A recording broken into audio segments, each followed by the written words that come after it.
Hey basketball guys, we have news. Let's go to more Los Angeles Lakers news. But first, don't forget to subscribe to the channel and leave a like. The Lakers are in a situation where they need to make a big decision regarding whether to keep their current stars and the same roster, whether to give up first-round picks and some talent for a new star, or whether to let their stars go and hire new good players and reformulates the entire team. Rumors: Anthony Davis could request a trade and be involved in an exchange with the Warriors for several players. The Golden State Warriors and Los Angeles Lakers are direct competitors, both rostering superstars seeking to add another championship to their legacy.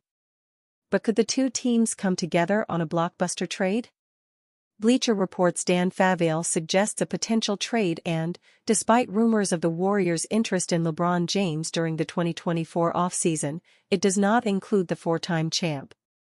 Instead, Favale floated an idea to land Anthony Davis with Golden State. If the team doesn't do anything substantial to improve its immediate chances, Davis should absolutely ask out, Favale wrote on December 23. Sticking around might make sense for LeBron. He's about to turn 40. He's won 4 titles.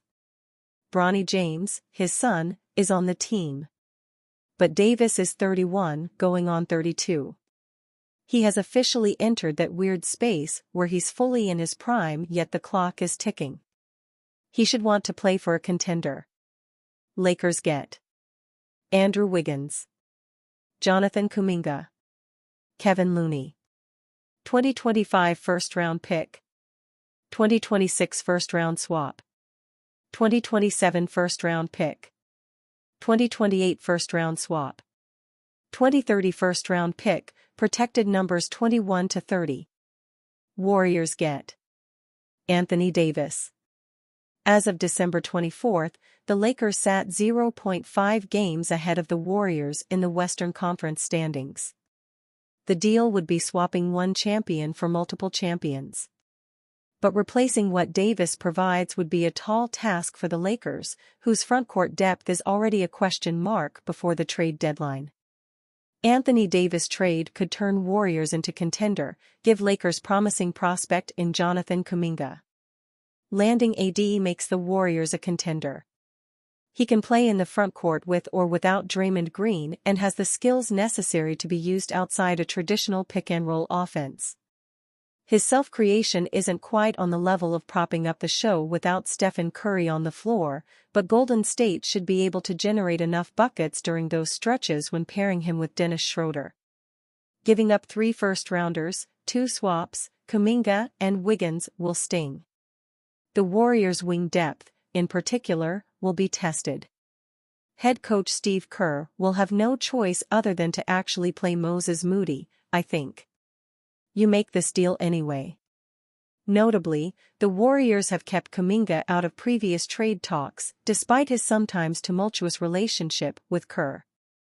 The deadline for an extension for Kuminga passed without a deal, putting his future in question. Conversely, Jake Fisher wrote for the Stein Line on December 20 that the Warriors offered Moody in a package intended to land Alex Caruso from the Chicago Bulls, who ultimately traded the all-defensive star to the Oklahoma City Thunder for Josh Giddey instead. Haggle over the number of swaps if you please, Favale wrote. Golden State is effectively trying to create its own trade market by targeting a player not readily available. And Kuminga isn't a star prospect in hiding when he's slated for restricted free agency. Pick obligations are the draw if the Lakers offload AD and start over. The Lakers and Warriors have made 3 trades with one another in NBA history, per Basketball Reference. Their last deal was in 2014 when the Lakers traded Steve Blake to the Warriors for Kent Bazemore and Marshawn Brooks. Their 2 other trades both took place in the 90s. If the two teams make a deal this season, it is unlikely to be for Davis, or James, for that matter. The Athletic's Jovan Buha reported that the Lakers are expected to be active buyers.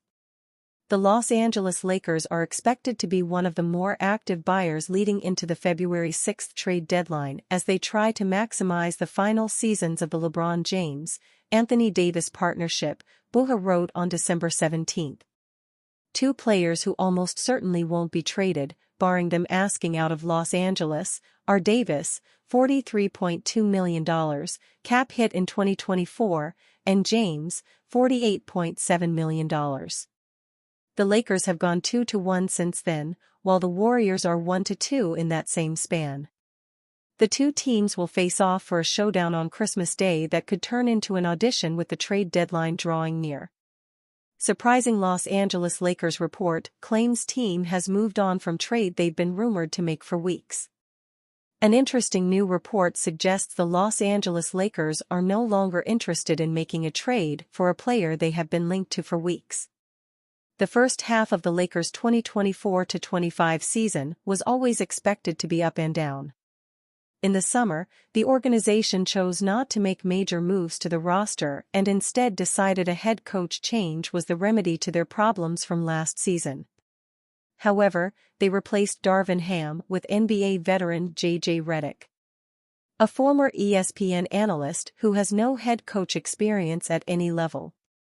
Nevertheless, the team enters their Christmas Day game against the Golden State Warriors with a 16-13 record. And signs that this team can get better as the synergy between the roster and their new coach improves. For months the organization has been linked to various trade rumors, with the most prominent in recent weeks being a move for an impact big man. A lot of the speculation specifically pointed to Washington Wizards center Jonas Valanciunas. However, on Monday, Lakers reporter Jovan Buha suggested the organization was never interested in the 13-year veteran. Jonas Valanciunas stats: 2024 11.6 ppg, 7.9 rpg, 2.2 apg, 0.8 bpg. Have Los Angeles Lakers moved on from Jonas Valanciunas trade? I've been saying as more time passes it's felt like the Jonas situation has been more of a smokescreen. It's now Christmas Eve and the Lakers could have had Valanciunas 9 days ago, Buha said in a YouTube post. So the fact that they haven't, that is making me feel with each passing day it's probably less likely that Valanciunas ends up a Laker. And that's fine in my opinion because I think he is too defensively limited. Jonas Valanciunas contract, 3 years, $30, $2 million. Valanciunas has been seen as a top name on the Los Angeles Lakers trade wishlist for quite some time. However, on December 15 he became eligible to be traded. Yet, nothing has happened in the week since, so it is understandable why Buha believes the rumors were just that. Recent reports have suggested the Wizards may have been looking for more than just second-round picks in a potential trade. Magic Johnson reveals truth that will likely make Lakers fans angry. The Los Angeles Lakers have been linked to many of the top names in the league throughout history. Due to their location, aggressive approach, and rich history, the Lakers will always be in on the top players. Whether via trade or free agency, the Lakers always have a shot to bolster their roster and grab a superstar. They don't always land every player, but when they do, it is league-altering. We've seen it time and time again, but as of late, that has not happened. The last time it did happen was in 2019 when the Lakers traded for Anthony Davis. Since then, LA has made trades, but most of them have been boneheaded moves. However, they had a chance to make trades for the betterment of the team. In a recent appearance on FS1 Speak, Lakers superstar, legend, and NBA Hall of Famer Magic Johnson said Los Angeles had trades for DeMar DeRozan and Buddy Hield done. They had the trade done, Kuzma for DeMar, Johnson said. And then we were gonna get Buddy Hield, Johnson continued. That's all that we had to do. For one reason or another, the Lakers failed to get either of those players, who could have been better fits alongside Davis and LeBron James at the time. Instead, the Lakers made a move for Russell Westbrook in the summer of 2021, which involved Kyle Kuzma plus Kentavious Caldwell-Pope, Montrezl Harrell, and a first-round pick to Washington. That is now one of, if not the worst, trade the Lakers have done in their franchise's history. Johnson was the Lakers' president of basketball operations from 2017 to 19. During that time, Johnson had opportunities to upgrade the Lakers roster that never came to fruition. He had a lot on his plate and abruptly resigned from his position in April 2019 following a 37-45 season, the first season James was a Laker. The Lakers have had multiple opportunities, even after Johnson, to do great things to their roster, but they were not aggressive in their approach. It's clear as day that the Lakers need to make a move this evening before the trade deadline. While they are expected to do so, the front office has disappointed more times than not. It's been almost 2 full years since the Lakers made a significant move, and the expectation is they will do just that to bolster their roster and expand the window, ever so slightly, for James and Davis.